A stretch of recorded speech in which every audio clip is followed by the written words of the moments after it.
Learning learning कितने प्रकार की होती है और लर्निंग को जो है कैसे सीखा जाए, और स्पेशली मैंने talk about arm forces examination where interview purposes आते हैं। जब कैंडिडेट को इंटरव्यू जैसे एग्जामिनेशन के साथ आर्म फोर्सेस की तैयारी करता है, तब उसको लर्निंग का मतलब क्या है और उसको कैसे समझना चाहिए। यह हम सिर्फ क्लास में लेक्चर भी नहीं लेंगे, इसके ऊपर मैं एक प्रयोग करूंगा जिसमें आप ही पार्टिसिपेंट होंगे, और प्रयोग करने के बाद मैं आपके साथ कुछ ऐसे क्वेश्चन शेयर करूंगा जो आपको समझने में ज़्यादा आसान है। तो यहाँ पर लर्निंग की जब बात करते हैं इसमें, तो लर्निंग का मेथडोलॉजी 3 तरीके का होता है। नंबर 1 तरीका होता है जिसको हम कहते हैं नॉलेज, दूसरा होता है आपका स्केल, और तीसरा होता है ट्रेड। हमें पता होना चाहिए आर्म फोर्सेस में जो 15 ऑफिसर्स लाइक क्वालिटी होती है उसको हम कहते हैं 15 मॉलिक्यूल्स और ट्रेड्स। ट्रेड्स मतलब आपके अंदर की गुण, ये गुण जो कि आपके अंदर है। और मेनली हम स्टूडेंट्स क्या करते हैं इसमें कि हम जो है ट्रेड को भी लर्निंग का ही पार्ट मानते हैं, सिंपल वाला पार्ट जो कि नॉलेज जैसा चीज हो। तो इसी के ऊपर आज मैं बेसिक बात करूंगा कि हमारी लर्निंग के पैरामीटर्स होंगे क्या। तो इस चीज को अगर मैं ज्यादा पे डिस्क्राइब करूंगा तो आप भी शायद उसमें नहीं जा पाए, जो कि मैं चाहता हूँ ट्राई करना अभी। क्योंकि हम लोग जब साइकोलॉजी पढ़ते थे ना, तो हमारे जो प्रोफेसर थे वो भी हमें बहुत सारे एक्सपेरिमेंट कराते थे, और इस एक्सपेरिमेंट का रीजन पहले नहीं बताते थे, बाद में कहते थे इसका देखो मतलब ये।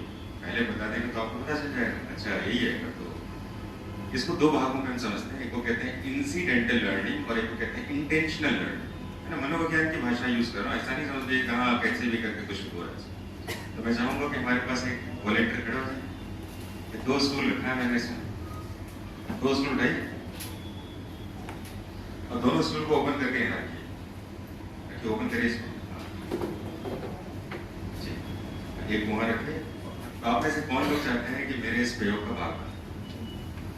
तो प्रयोग के भाग बनने के बहुत सारे लोग हैं, तो एक गर्ल को लूंगा मैं और एक बॉय कैंडिडेट को लूंगा इसमें। तो क्लास के मॉनिटर को भी ले सकते हैं, नहीं भी ले सकते हैं। तो कौन बनना चाहता है आप बता दीजिए। चलिए आप आ जाइए। कैडेट इन ब्लैक, क्योंकि बाकी लोग लग रहे हैं यूनिफॉर्म में, तो इंटेंशनली कहीं जानबूझ के ना डिसाइड करो। आप वहाँ जाकर खड़े हो, वहाँ जाकर खड़े हो जाए। और एक यहाँ से कोई बॉयज ग्रुप में से। अब हम एक्सपेरिमेंट को शुरू कर रहे हैं इसमें, और ये एक्सपेरिमेंट मेरा क्रिएटेड है इसमें, क्योंकि मैं छात्रों को जब ट्रेन करता हूँ तो उसको समझाने के लिए प्रयोग करता हूँ। तो मैं आपसे उम्मीद करूंगा इसमें कि आप जिस जगह पे गए थे ना, उस जगह पर जाने के लिए अब अपनी आंखें बंद करिए और उस जगह पर जाने का प्रयास करिए। ठीक है, आप चाहें तो देख सकते हैं अपने, और आंखें नहीं बोलनी बस। ठीक, उठ क्या चाहिए, और ये प्रक्रिया को 3 बार करना।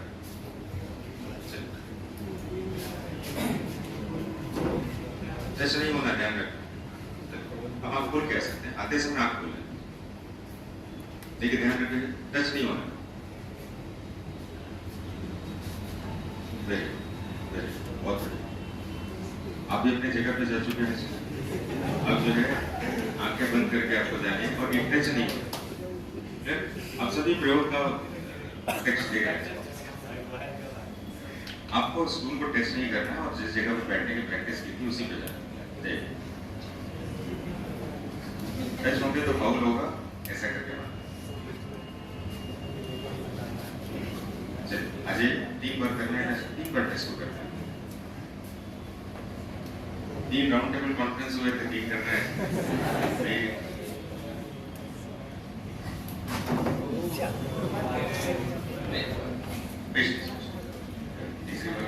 टच नहीं करना, ध्यान दीजिए। आप एक प्रयोग के भागे इसमें, जिसमें कि हम लास्ट टाइम कर लिया।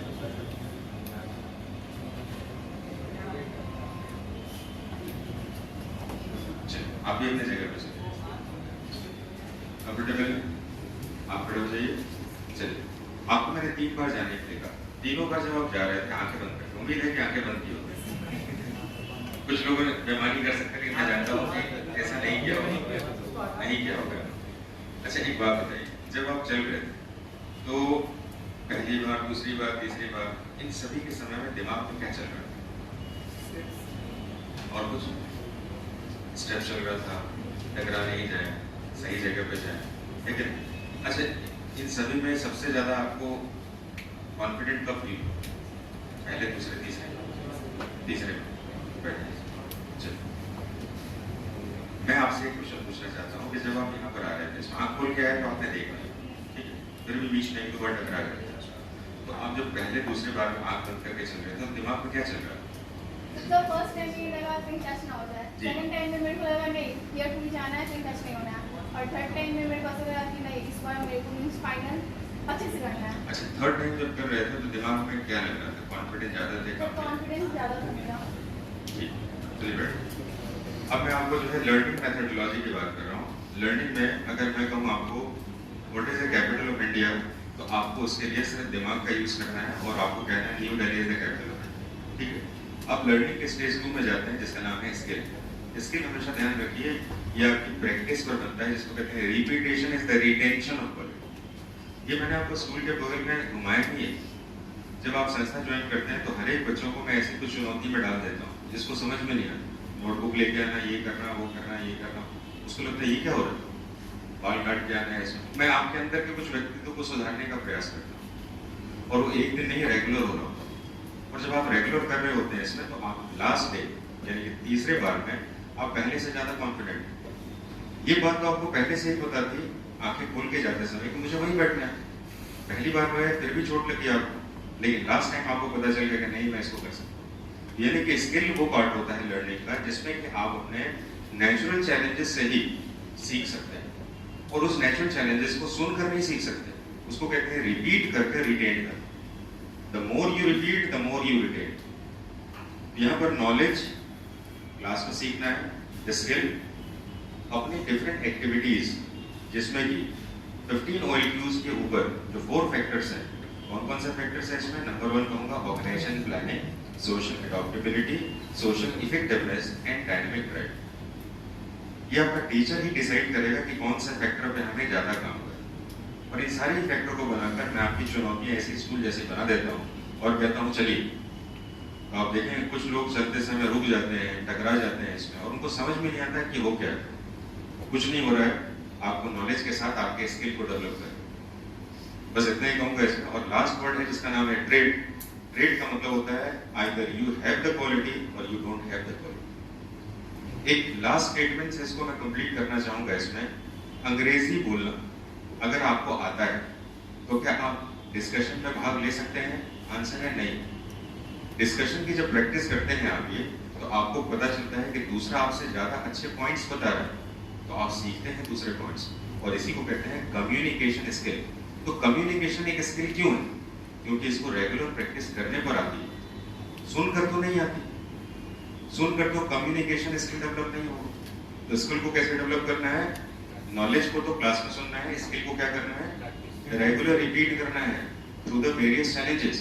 अगर रिपीट नहीं किया और उसको आपने सोचा कि मुझे नॉलेज जैसे ही सीखना है, तो फिर आप अपने साथ बहुत गलत